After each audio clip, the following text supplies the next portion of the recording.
The Hump, episode 4. Parenting ain't easy.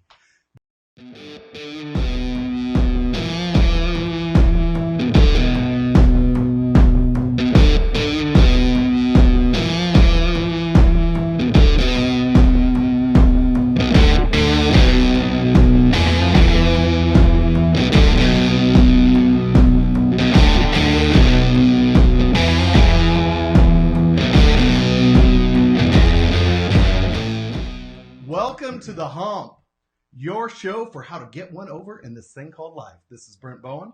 Chad Beeland. Look, I've got it memorized. Can you believe that? You did not pick up your notes. I'm still holding mine. I choose not to look at them. I'm going to see if I can go note-free.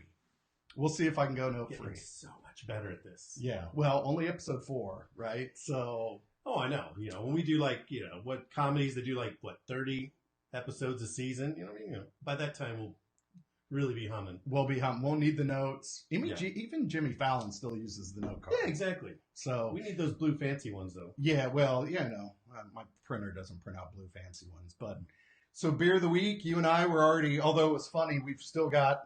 I should make it rain with wax confetti. So watch it.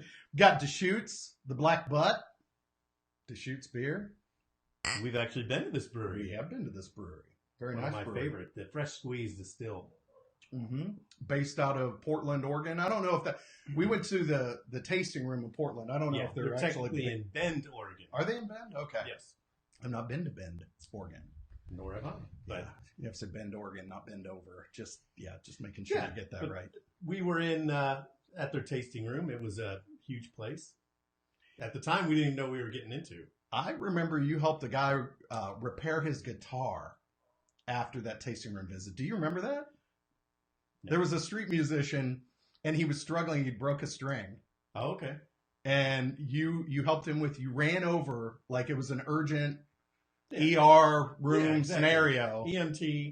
EMT type scenario, and broke out your flashlight, and it was like musical emergency. Was that before? Oh, I do remember that now. Now that you put it that way. Was that before or after the bucket of urine got thrown at us?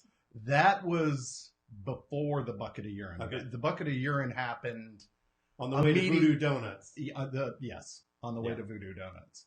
But I also remember about Deschutes. I love this beer. This is this porter. So this is Black Butte.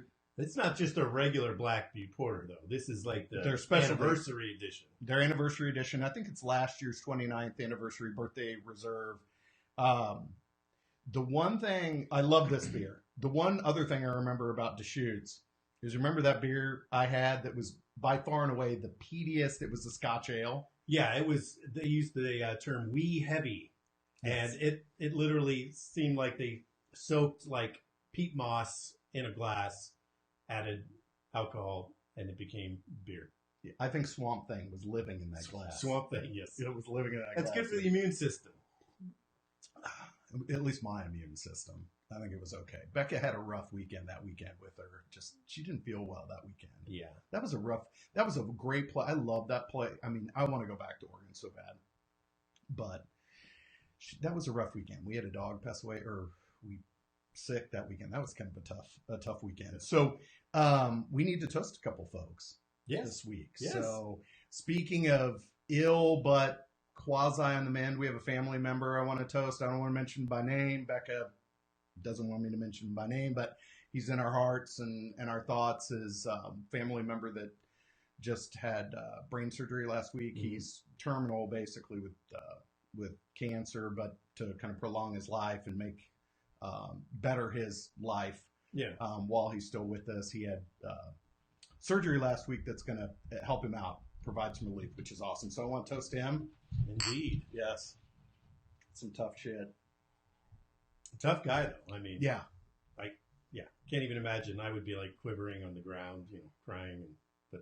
And he's living well past his diagnosis, which is phenomenal, and just has such a tremendous sense of humor. It's phenomenal, and it's probably somebody else in a little bit more of a levity, kind of over the. Yeah, I feel kind of superficial when you put it that way.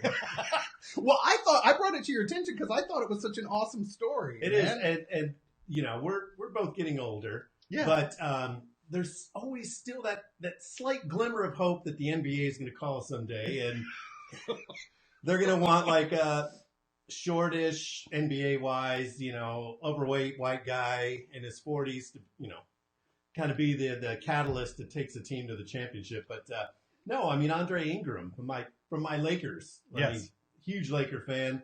Have been since when I was a little kid when I lived in LA. But 32-year-old rookie. Now, granted, it's the end of the season. Yeah, I mean, it's it's the end not of the like season. they drafted him, but I'll give the nod to any 32-year-old rook that's going to come in. And he took care of business. He got 19 points. Opening night was knocking down threes from everywhere. And from everything I saw, I haven't been able to read all the clippings, or I saw a spot on the news. Yeah. Apparently, he's a teacher. He's been playing in the minor leagues. The G League. The G League for years. I didn't even know there was a G League. I knew the D League, but yeah, it's kind of like Crash Davis from Bull Durham. I mean, Yeah. he's been playing in AAA for 20 years, and then finally gets his call to the. And then not only to get the call, but to go into the game and then perform like he did. 19 points. That's nuts. I mean, Andre Ingram. Andre Ingram. Toast to all we old men out here. Do we need to get a new producer? No, I don't think the producer was the issue. I don't think it was user error. I think it was the technical challenges. So, where were we?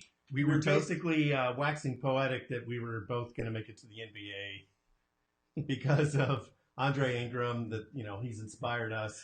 We're going to quit our jobs and start making huge bank. As a mop boy, I might make it into the NBA.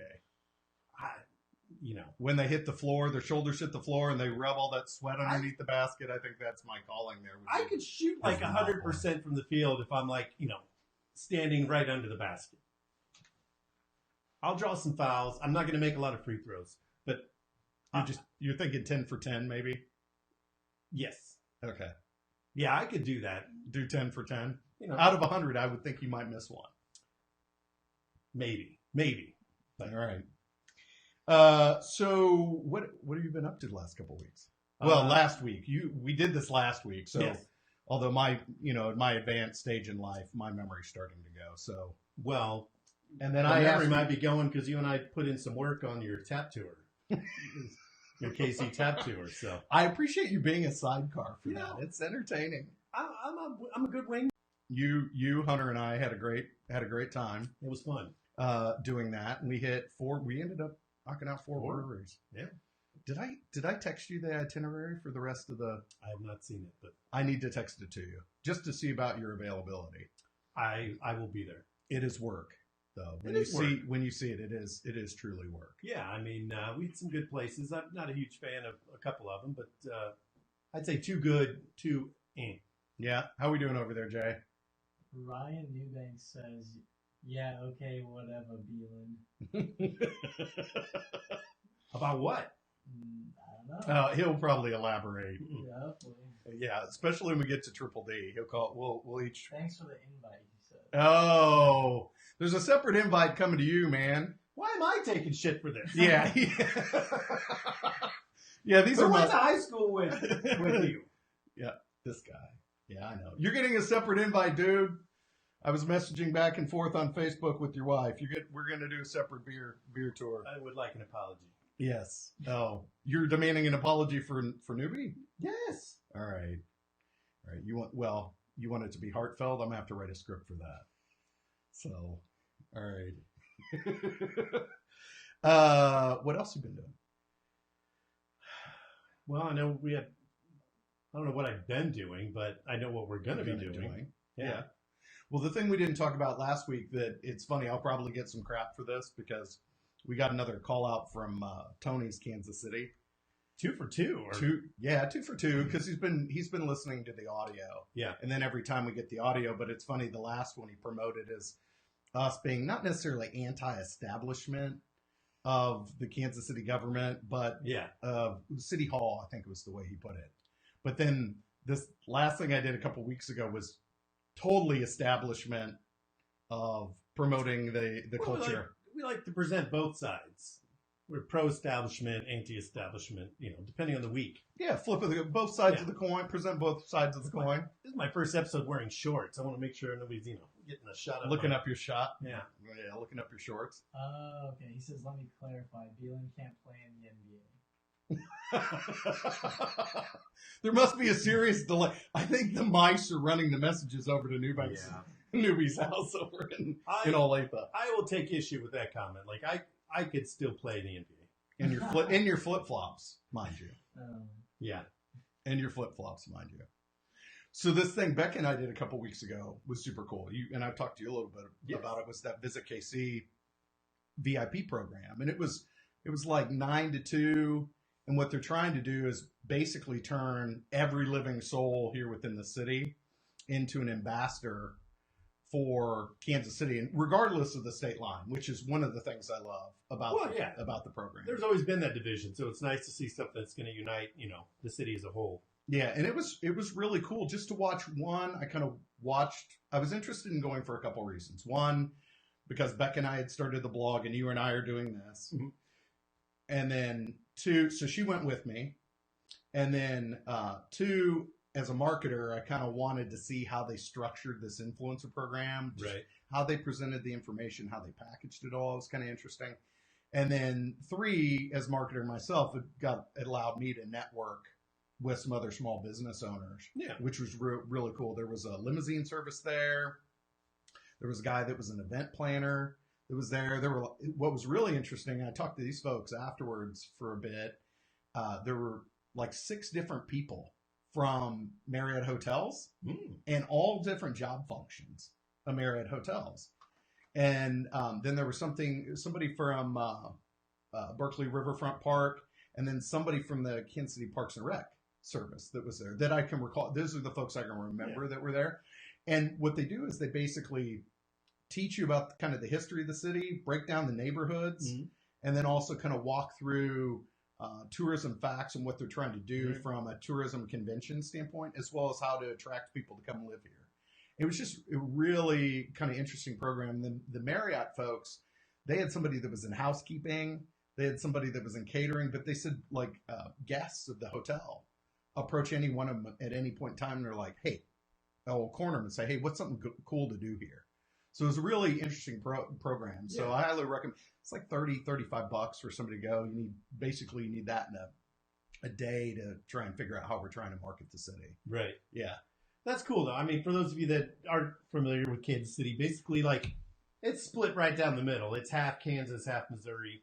There's Kansas City, Missouri. There's Kansas City, Kansas. There's all the surrounding, it can get confusing if you don't know the area. But, there's always been a little of that, us versus them, Kansas, Missouri, whatever. But I'm all for things that are going to unite the city as a whole and, bring people together and just basically know that, what's good for one of us is good for all of us. Yeah, it was cool from that standpoint of a unification, but then also, we like to get out and about town and hearing one of the probably the coolest exercise they had everybody do was at the very end. You spent about 10 or 15 minutes and they threw out a scenario of somebody that was coming to visit the city. Yeah. And they did a little bit of a kind of a role play and they said, okay, you're getting this type of guest to the city. So barbecue. Yeah. Well, and that's what they're trying to avoid is just the bar. But they threw out somebody that was here on business for a convention and had an extra day to stay. So strip clubs. Yeah. Cigar box and Temptations. Well, Newbie's on. Maybe I could tell some strip club stories while he's on the program. How you feel about that, Newbanks? So there were no strip clubs involved, okay. but they threw that out. Your typical family, and then the facilitator looked at Beck and me, and then we had a woman by the name of Esther that was in the Parks and Rec. She was at our table, and they looked at us and they said, "Okay, you guys probably have family covered. So you have 2 individuals that are a couple that are here for basically an adventure weekend." So the itinerary, we spend about 15, 20 minutes creating an itinerary for that individual. And then everybody shared. So you found out something. There were places, folks, if you joined in, we dropped once. I don't know what's going on with the Facebook servers. I think Mark Zuckerberg's testimony has just flattened Facebook today. So Hasn't been a good week for Zuckerberg. No. And we're just using it to record, people. Come on. Leave it up just for another day. We can find an alternative next week. So anyway, that was cool. And then this week, you mentioned Saturday, we've got the Kansas City Young Audiences Garage Band showcase. So your wife did commit, right? Hey, I'm putting you on the air. You're live and in stereo. She committed. Okay. Yeah, I'm down. Like if it involves brunch, beer, and music, I'm good. Yeah, it's going to be cool. I'll put a link in the comments. But basically, it's a bunch of teenage kids that are just going to rock out, trying to fulfill their dream, just like me and you getting to the NBA. So yes, that'll be cool. I'm excited, and we're going to take an actual musician with us to witness this. So he'll be a guest, a professional musician. Is he getting paid? He's doing what he loves. I mean, he's getting paid in glory. Yeah. I think they're getting a nominal payment because I think some of their music's been optioned for. Last time I talked to him he said NASCAR and maybe some other sporting leagues. But NASCAR, man. And we're definitely going to have him on the show. Is Scott Cameron. Good guy. He's a guitarist for Beyond the Gray. Yeah, local Kansas City kind of alt-rock band that what's the shtick? Beyond the Gray symbol. They're all above 50. Yes, or 40. It's kind of an age thing, but man, they can wail, man. They rock. Yeah, we saw them last November. Seen them a couple times, yeah. Yeah, definitely saw them last November, and they've done they did a show at Harrah's a week or so ago, and we'll have Scott on. Yeah. So when are we going to have guests? When are you going to be ready to have a guest?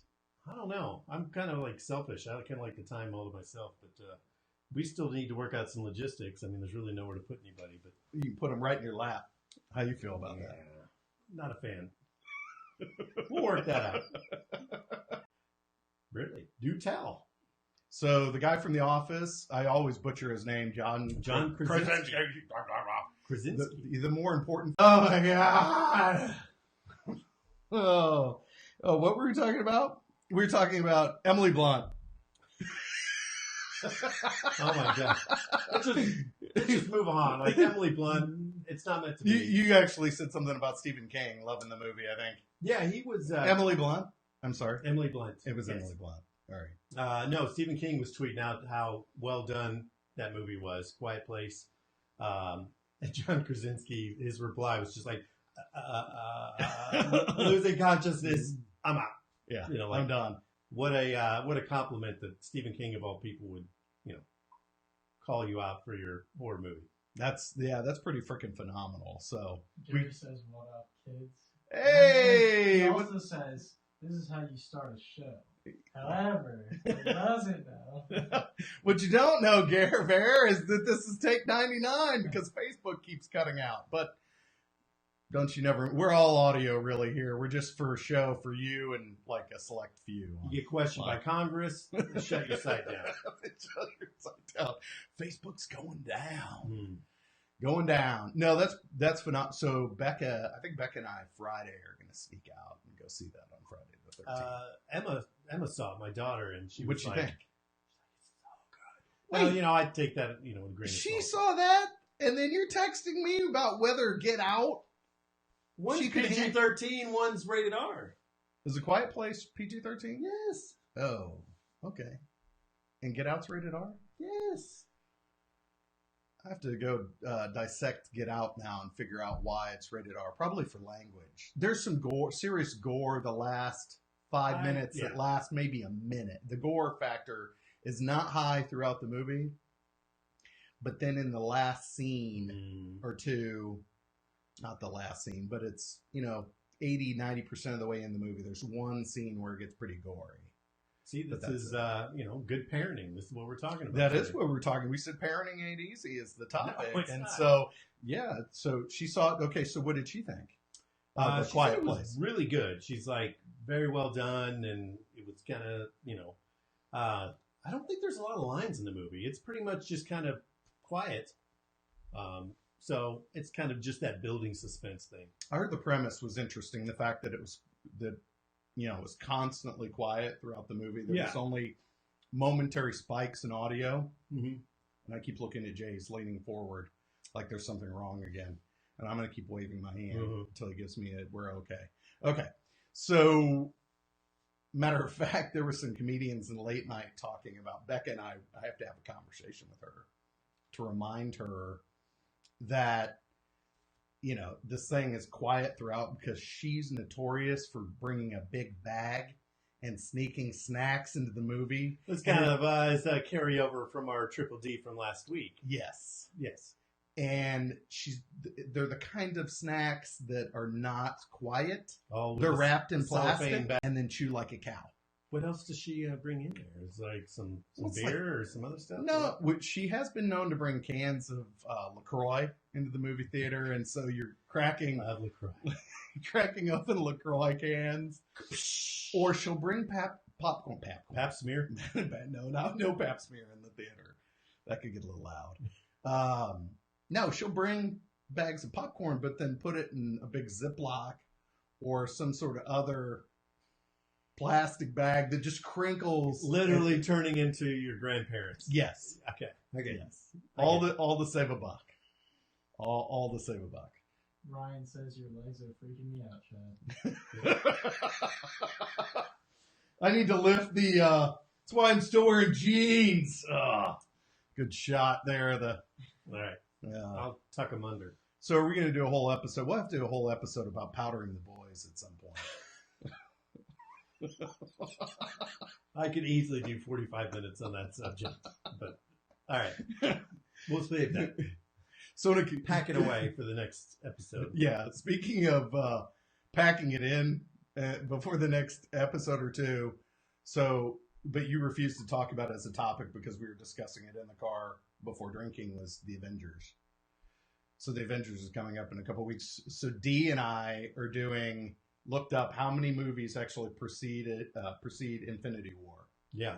And we have like 17 days, I think, before Infinity War, maybe 16. She and I have committed to watching all 18 movies. Really? So we started with Iron Man. We watched Iron Man, and we're going to watch them. It is a good movie. And then we're going to watch them in order. We're even going to watch the Hulk. So some would argue I'd see that rundown. But I mean, they're all good movies. So I'm cool with that. We're doing that. Yeah. You had to watch Thor by yourself. I feel bad for you. I did finally see Thor Ragnarok. Really good movie. Very funny. The Thor movies. Yeah. It was a nice way to bridge, I think, Guardians. It seemed like it was, whoever did it had seen Guardians of the Galaxy and kind of got the... Facebook's out. My freaking beer is out. Facebook's trash. This is a rough one. This is a rough one. Not so much for us, really. I mean, but for everyone else, this is probably rougher. But anyone that's watching is truly dedicated. Yes, you are dedicated if you're suffering through this. It's like driving. It's like watching video through potholes. So Thor. You know what? We'll talk about Thor later. When we get better internet connection. Yeah. So this episode, we were going to talk about. You were talking about your daughter watching Quiet Place, and it still hasn't seen Get Out. So we're going to talk about parenting a little bit tonight and how parenting's changed. Yeah, so, I mean we're veterans at this point. I mean, yeah, corporal punishment is where you stand. I know this is where you stand on how to parent. It's like strict, just whoop that ass, and everything else is done. Yeah, I mean, I've never don't admit to that. You better correct. I'm moving on.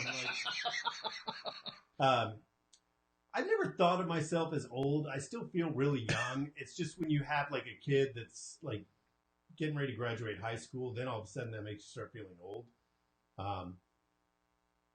But it's so weird how parenting is, because like when you start out, man, it's just a slog because you're just exhausted. You're tired. It's just constant, it's like you have like a high maintenance, you're like a personal assistant. You have like high maintenance client. Like they always need something. They need something to eat. They need something to drink. They need their diaper changed. It's just constant, attention. Yeah. And it's all Maslow's hierarchy of needs. I mean, it's like the base. Yeah. It's the base needs at the beginning of kind of, when they're younger, it's the base needs. So you're not really using, your brain kind of turns to mush because you're not really using it. You're just constantly, tending to somebody's needs. And then it's the transition so weird. You know, when they get older, it becomes less and less physical and more mental. Like, and now when you have a high schooler that's out driving and she's going to be, you know, going off to college in 3 months, all of a sudden you're like, you know, your brain just starts sitting there thinking of everything they could potentially be doing and everything that you were doing when you were their age, and it's scary. It is scary. Well, and it could be relatively innocuous. I remember when I was, say, your oldest daughter's age, just wanting to hang out with my friends and not necessarily even doing anything that nefarious or bad. Yeah. I mean, it wasn't like I was shooting up heroin or, chasing down hookers. I was basically just being a normal, wanting to get out, and we might TP somebody's house was the worst thing we would do, right? Yeah. But still, you're out at 3 a.m. or between midnight and 3 a.m., those hours in which nothing good, our parents would tell us nothing good ever happens. Yeah, nothing but trouble after midnight. Yeah. But as we get older, I know you go to bed at like 10. So I've changed. I'm a new man recently, so. All right, you staying up a little later? Yeah. All right. 11. So nothing good still ever happens between midnight. Literally nothing bad happens after midnight because I'm in bed at that point. Yeah. Yeah. Versus going to Vegas, it's completely different rules. Like one of the guys on, watching, you head out to him, you don't even go and get sushi until 3 a.m. Yeah. It's like that 3 a.m. sushi, though, I'd be a little, a suspect of that. It's high dollar. They fly. It probably just got in from Boston at 3 a.m. I'm sure. Yeah. 99 cents all you can eat. Yeah. I hear what you're saying, though, about the mental aspects. And it's so funny. You almost have to run because, my son being my eldest it's constantly running some sort of Jedi mind trick, trying to run some sort of Jedi mind trick on him. Just staying one step ahead. Yeah. And what's funny is I'll even use some of those baser needs around, like, look, man, you're only born into this world knowing 3 things, and everything else has to be acquired. You know how to eat, you know how to sleep, and you know how to defecate. And maybe there's a 4th. You know how to cry.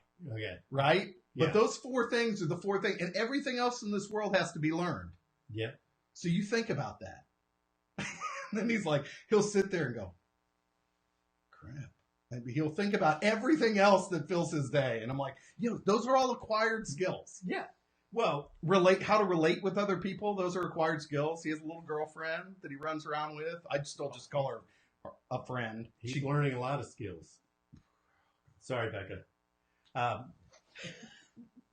But along those lines, I mean, it's the same deal. Like, growing up, I felt like my parents had all the answers. Like, they were just all-knowing.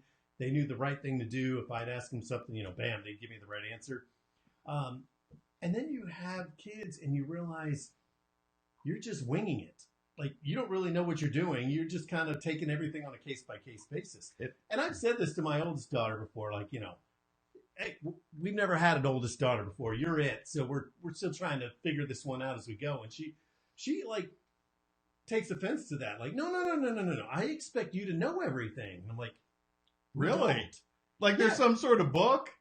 Yeah. I mean, there are plenty of books you can buy on parenting, but she's like, no. I don't like hearing you say that because then that like puts doubt in my mind. I'm like, I'm just trying to be completely real here. Like, I've never parented a 17-year-old before. What would you say where you revert back to, though, in those scenarios? You have to revert back to something when you base every decision, even if the scenario changes and the players change, the situations change. I know you guys are, I mean, you and Di are pretty principled. You've got to revert back to that probably each of those scenarios. Yeah, right? well, I mean, you revert back to what your parents taught you. And, my parents did a great job. I'm somewhat normal. I mean, I'm not completely normal. That can be argued, yes. Yeah, I mean, it's debatable. But for the most part, I'm a good person, I like to think. But it's tough because, you like to think you're doing the right thing and you're teaching them the right stuff. But you never know for sure. Yep. But, I mean, she's 17 and she's a good kid and gets great grades. And I have no complaints. Do you guys have that conversation with her about we'll trust you up until the point you give us a reason not to trust you. Oh, completely. I mean, that's our whole mantra. Like, That's on your trust is- that's on your parenting business card. it is like trust is earned, and once you burn that currency, like it takes a lot of work to grow it back. So don't do anything. If you get that feeling inside here that something doesn't feel right, that's probably for a reason. So make good choices and just be honest with us. We've always said too, like it's going to get 10 times worse if you try to lie to us and we find out later. Yep. Just come clean. I mean, one lesson I've tried to just instill over and over and over in my kids is like saying you're sorry. Like you'd be amazed. I mean, you can really screw up. You can majorly shit the bed and just say, I'm sorry, I shit the bed. Yeah. And what's somebody going to say? People are like, oh, okay. That works here in America, the land of second chances. Other places you might have your hands taken off. Yeah, I mean, or your head. We're But not in yeah. Taliban-controlled country, so we should be all right. But just being able to say it. I mean, that's I'm somebody. It's hard to say. Like it's hard sometimes to say I'm sorry, but it goes a long way. Did you start? So I know the truth thing was really important to Becca and me when we were raising our kids, and punishment was even doled out and differently based on did we catch you in a lie? Yeah, completely. So you did something wrong, and then if you lied about it, it went from a misdemeanor to a felony because you lied to us. Mm-hmm. Yeah, and early. I remember even 3 and 4 years old, starting that. Truth is, we're going Superman rules here. Truth, justice, and the American way. Well, so completely. Because when they're 17 years old and they're out doing their own thing, like that means the difference between being able to sleep and not. Like, if you can't trust where they're at and what they're doing and that they're making good choices, you're just going to lay there all night. Like, when are they going to get home? Like, watching the clock. But if they don't, burn you and you still trust them, then all of a sudden it's like, okay, they're going to make good choices. I'm cool with that. Sure. Yeah. No, it makes sense. So Jay, you're a little older than our kids there. Not by much. Not by much, but a little older. Your folks have a golden rule that you. My parents are on board with me. I mean, number one rule is don't lie. My mom always says she hates liars. So that was don't lie. If I lie, it's game over. Don't lie. Don't lie. So the other big debate about parenting, it'd be interesting to get your guys' take on this a little bit too on parenting is because we'll hear this from our neighbors. We'll be having drinks or whatever with the neighbors. Do you have drinks with other people? Yes, we have drinks with other people. I can't spend all 24 hours, 7 days a week with you. As much as I enjoy your company. Do you do any more vlogs with people? No. Okay. All right. No. That's all I need. And my consumption quotient with you is higher probably than any other individual. So there you go. There you have it. Okay. Other parents. Other parents. We'll have this debate of friend versus dictator. Okay. Like be a parent versus be a friend. And what's interesting that I've noticed is I know how my household was run, and if my buddy Newbie's still on Facebook, he is. I just called you a cheater. A cheater. A cheater. And Gary says don't stand for that. But anyway, Newbie will vouch for this. Is my house was run like a dictatorship. Okay. Right? And so I decided when I was going to parent, I wouldn't necessarily, and you heard me before we even started the episode, I sent a couple kids out of the house crying. It's screaming. Yeah. Yeah. Well, I've got a pretty good bark about me. You do bark. Yes. Very well. I do bark very well. But I'm different than my dad, clearly, in that I'm a big believer in open communication. So I probably, on the spectrum of dictator to friend, I certainly lean more on I'll tell him, I can't believe, and we'll hear it within earshot, I can't believe what you tell your parents. And he'll say to them, I tell my parents everything. They really were. I mean, I'm a relatively normal person, but they would just say, don't do this. They would never give us the why. Oh, okay. And Di and I have always been of a strong opinion, like, let's give them the why. The context is important, I think. Right, yeah. because I always kind of saw my parents as people that never did this or never did that. And I've made a lot of bad decisions in my life.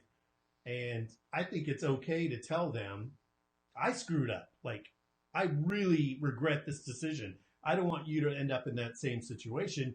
This is why you shouldn't do it, And I feel like that gives you some credibility, and it's something to build off of there because you think acknowledging your mistakes gives you yeah, some exactly. It makes us more human. I think it. Even with your oldest who said, I expect you to have a book, why didn't you live by the book? Well, I rewrote some chapters here and there, and it's probably not something I'm proud of, but the goal is for each generation to get a little bit better than the one before it. So if I have to admit some of my own faults in order to make them better people, so be it. Yeah, I can, and I think we parent the same way, Yeah. or a very similar way anyway. We've grown up. I've grown up around your kids. I've seen kind of how your kids have been raised.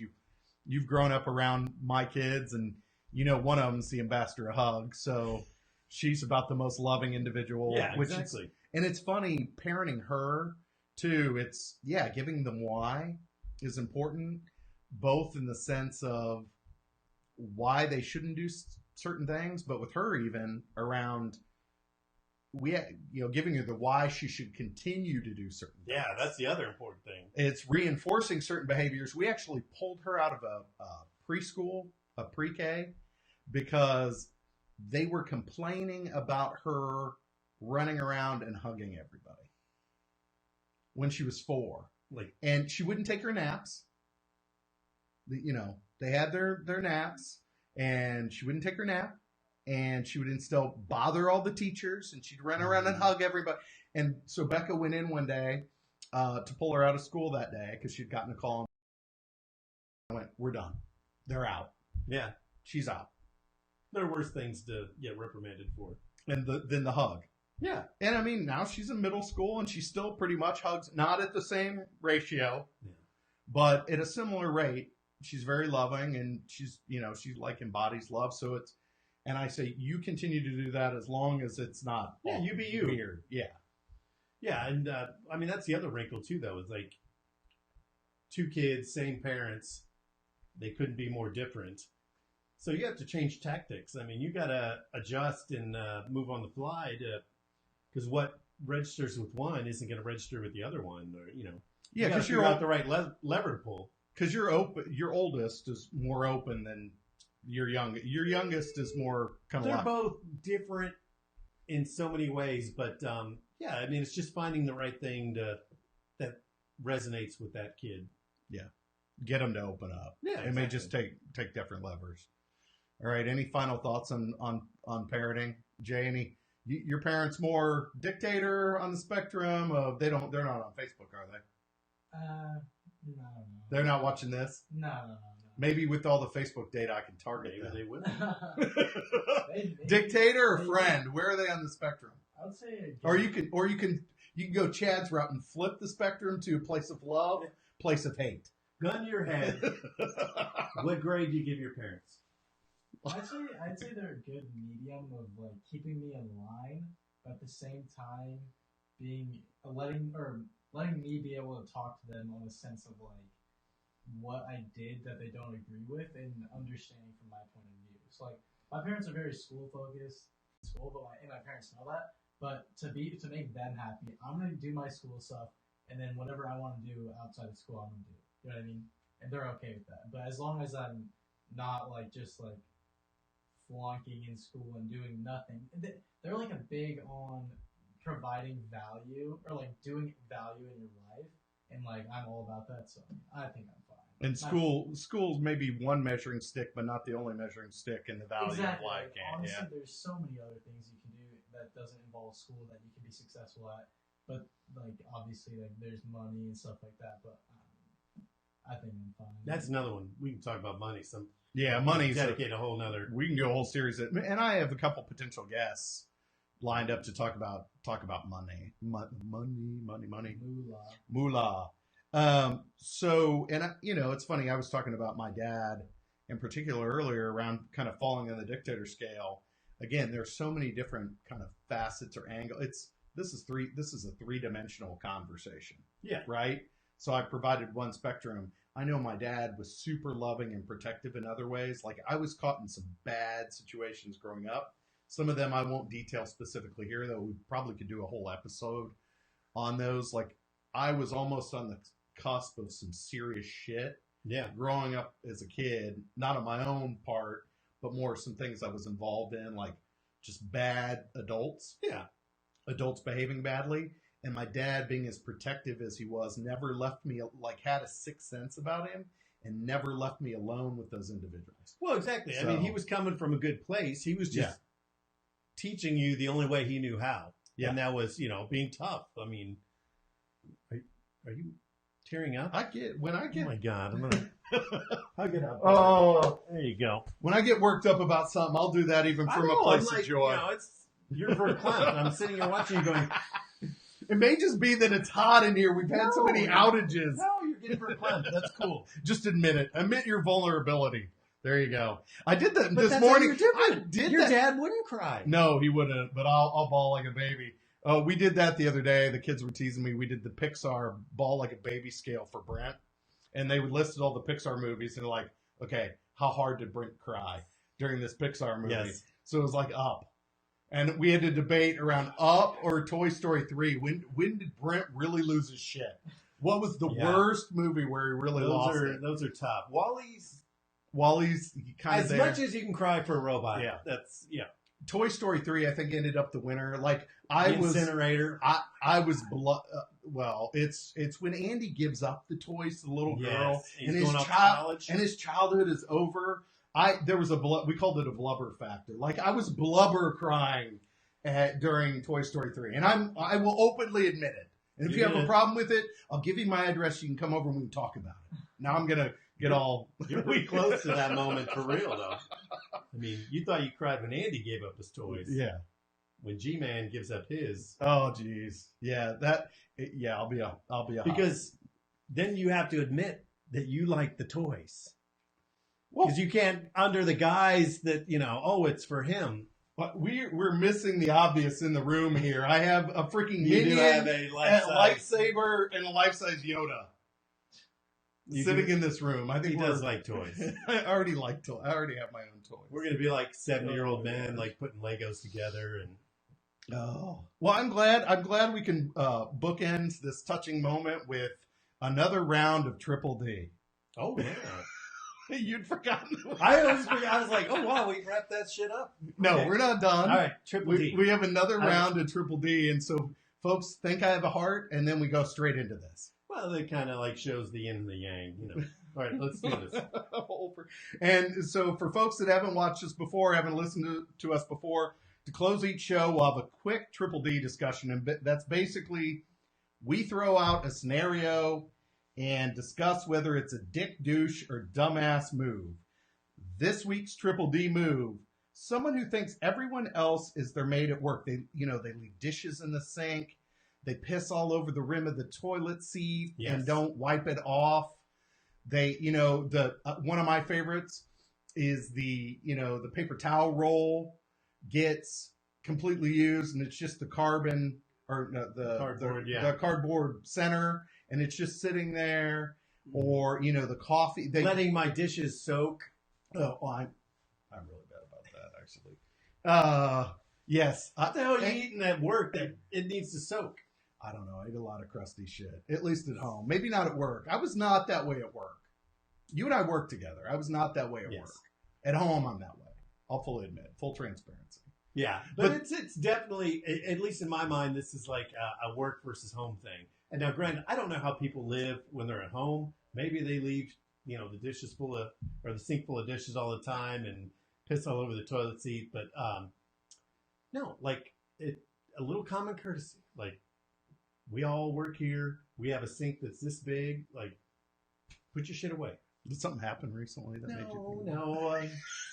I want to read into this and out some folks at your current place of employment. See, I work at home now, so all the shit that happens at home is at work. It's just kind of like all together. I let the dishes soak at work now. So, because the maid's coming to pick it up. The maid's coming. Well, the one that really also offends me is somebody that drains the coffee and doesn't brew more coffee. Yes. Tate. Jay, have you seen Terry Tate, the Office linebacker? All right, before you leave tonight, I'm making you watch Terry Tate, the Office Linebacker.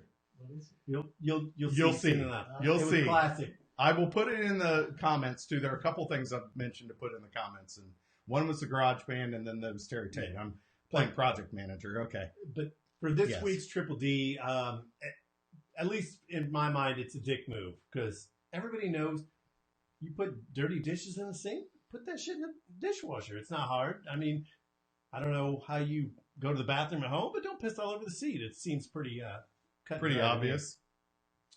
I would agree. That's not new behavior. I would agree, even if there are moments where my brothers exhibit this on a perpetual basis. Not in my house. Not well, they're not invited to your house. We're very I selective. know, I'm and just saying though, like, not in my house. we're very selective and careful of where. I mean, we if I invite come to them. your house and you want to piss all over the seat, I don't like it, but it's your house. Yeah, You it's can your do whatever house. you want. Beck and I've had this conversation though in regards to it's like, is it a dick move?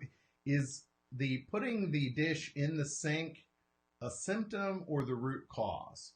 Right? So to me, it's like, even if it's just the symptom, the root cause is you're not thinking about others, which Yes. to me is a dick move. Yes. So I would agree with you. But the doing all those aforementioned things are symptoms. The root cause is you're not conscious of other people, which to me is kind of a dick move. You're never really thinking about other people. Hung out with us the entire time. Thank Bravo. you. Bless you. The audio will be much better. Thanks for hanging with us tonight. If you enjoyed today's episode, go out to the He Says, She Says KC Facebook page. Like, follow us if you haven't already. We get some new followers every week, which is awesome. Also, check out the He Says, She Says KC blog. And last week we mentioned this, you can subscribe to us and rate us. I saw a couple actual ratings and comments. One looked legit, the other looked really fake. And who knows who did that? He looks very, very guilty. We are on iTunes, SoundCloud, and that plastic surgeon known as Stitcher. So you can find us on Stitcher, but one iTunes comment is completely fake, and rating, I'm just going to admit that now. So please, by golly, go out and like and comment so we have legitimate feedback. Thank you. Have a good night, all. Take care.